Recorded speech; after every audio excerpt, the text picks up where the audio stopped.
As we continue to talk about managing the store, there's another very important part of a store manager's job we have yet to discuss. Not only does a store manager have to be responsible for the store employees, a store manager also is responsible for controlling cost of that individual store location. And so when you're controlling costs, this includes things like labor scheduling, store maintenance, and inventory shrinkage. So these three areas offer the biggest opportunities to reduce store operating costs. So let's start by talking about labor scheduling. Labor scheduling is the process of determining the employees assigned to each area of the store during each area of operation. Now, labor scheduling becomes very difficult because customer traffic varies greatly during the day and during the week. So retailers often have to have multiple shifts in order to staff their stores because retail stores are open for more than 8 hours a day. Most stores are, in fact. And I mean, think of all the retailers who are open 24 hours a day. So scheduling the correct amount of labor per shift becomes a very critical part of controlling costs. Poor labor scheduling can result in very long checkout lines if you don't have enough employees scheduled, right? So you've been to a store, I'm sure, where you've had to wait in line because there aren't enough people to open cash registers. If you have too many employees hired or too many employees on staff that day, you're going to have sales associates with nothing to do. So you're paying people to stand around. You've probably seen the movie there on the right where the employees don't have enough work to do. So they're just goofing off, right? So this leads to low productivity.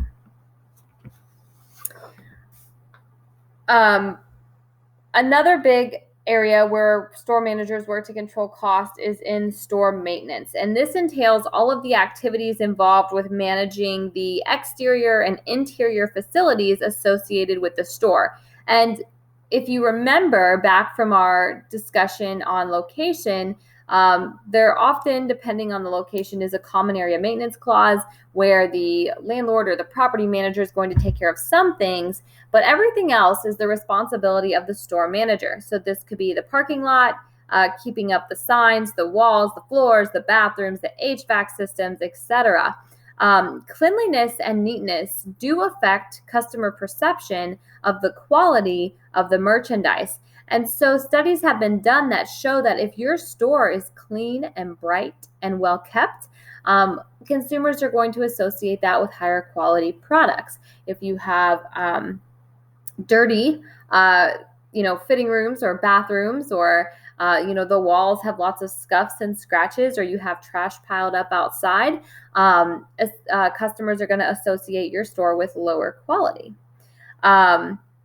An interesting thing just to kind of think about, to draw your attention to just how expensive it is to maintain a store. Floor maintenance, which is just buffing and shining the floor, costs approximately $10 a year for a store like for a full line discount store. So that doesn't sound like a lot, but it does add up very quickly when you consider how many stores that they have. So if you are keeping up with your store maintenance, that's a way you can control costs in the future. So the last way that we can control cost is by trying to limit inventory loss. So there's a term in inventory called shrinkage. And shrinkage is the inventory loss due to employee theft, shoplifting, mistakes, inaccurate records, and vendor errors. And so there's a formula for shrinkage, and it's the difference between the recorded value of inventory and the actual value of the inventory you have on hand. And so, if you think about this, retailers are required to do inventory a couple of times a year. And then what they do is they compare that physical count to the count that the computer system says that they should have. And generally, there's going to be a big discrepancy. And so that's what makes up the shrinkage. And shrinkage costs retailers about $45.2 billion a year. And that's a lot of money. So we have to think about how we can try to limit shrinkage, because that $4 billion is often passed on to the consumers in ways such as price increases or service charges. So shoplifting is definitely the shrinkage item that receives the most publicity. And in 2016, 438,082 shoplifters and dishonest employees were apprehended. And so retailers were able to recover $120 million in stolen merchandise. So if that's what was recovered and that's how many shoplifters and dishonest employees were caught, think about how many were not caught and think about how much money was not recovered. So shrinkage does cost retailers over $45 billion a year, and that's a lot of money. So something to note is that even though shoplifting receives more publicity than employee theft actually accounts for a higher percentage of shrinking. So only about 60,000 of those 438,000 apprehensions were employees. However, 44% of shrinkage comes from employee dishonesty. And employee dishonesty might be giving out your employee discount to friends or family. Employee dishonesty might be offering people a random discount on a product. Employee dishonesty might be stealing from your employer. So eating a bag of chips at lunch that you're not supposed to eat, or wearing a shirt out of the store that you're not supposed to take. So employee dishonesty accounts for the largest inventory loss for retailers. 33% of shrinkage is from shoplifting, and that would be your customers stealing from you. 15% comes from mistakes and inaccuracies. So this could be vendor errors. We talked about how vendors sometimes don't send, might accidentally not send the right amount of merchandise to the distribution center. And if you're not receiving and checking that properly, you might not notice you're short merchandise. It could be a employee thinking they've scanned an item, but not really, as it crosses the conveyor belt there, which would be a mistake. So that's where kind of the rest of the shrinkage comes into play.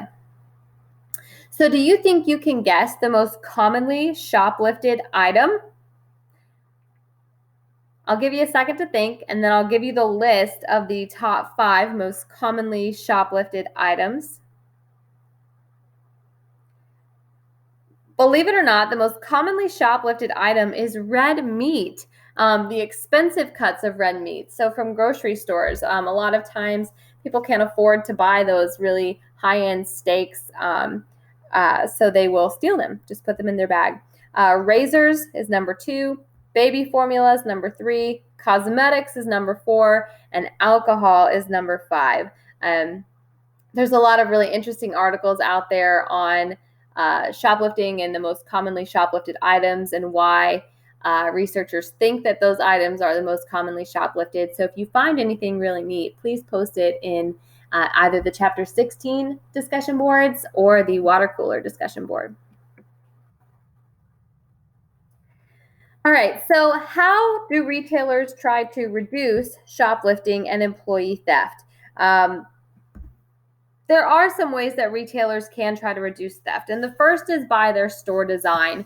So retailers can try to design their stores so that they do have low fixtures, wide aisles, and so that there's a lot of space, and so sales associates can see everything that's going on, so that they have less shoplifting there. Security cameras, of course, security tags. We see this on not just clothing, but electronics today have special security tags that must be removed at the register. And then, of course, prosecution. If you catch a shoplifter, you can, prosecute them in a court of law. So those are ways that retailers try to reduce shoplifting. And then ways that retailers try to reduce employee theft is by thoroughly screening their employees during the hiring process. And then a lot of retailers will establish control systems. A few control systems that you might see are retailers randomly searching trash cans. So it's been found that one way that employees steal from their retailers is that they throw a few items in the trash can, and then they take the trash out. And so then after the store closes for the day, that employee can go back to the trash and get those items out that they've stolen.